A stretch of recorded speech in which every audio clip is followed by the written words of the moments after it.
Gap Elimination Adjustment, or GEA as we will refer to it from now on, is one of the major reasons why our public schools are in fiscal peril. What exactly is the GEA? Well, back in 2010, under Governor Patterson, the state attempted to close a $10 billion budget deficit by spreading the funding shortfall around to all school districts in the state. This was accomplished through a reduction in the amount of state aid originally due to all districts.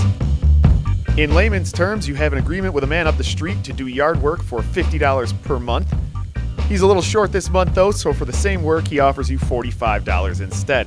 The following month he is still short and pays you only $43, then maybe you get $44 the following month, and so on. In the first 5 years of the GEA, New York schools have lost $8.8 billion in aid that was promised to them by law. That averages out to about $3,270 per student.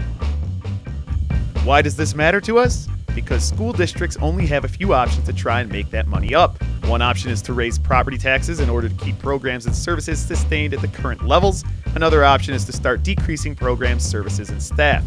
Oftentimes, art, music, advanced placement courses, and support staff like counselors and psychologists are the first to go. But wait, didn't the state promise an increase in aid this next budget year? Well, that depends on what you define as an increase. Remember the yard work you've been doing and getting shorted on a little bit every month? Well, this month you were paid $45. That's better than the $44 from last month, but it is still not the $50 you were promised. It is actually a decrease disguised as an increase.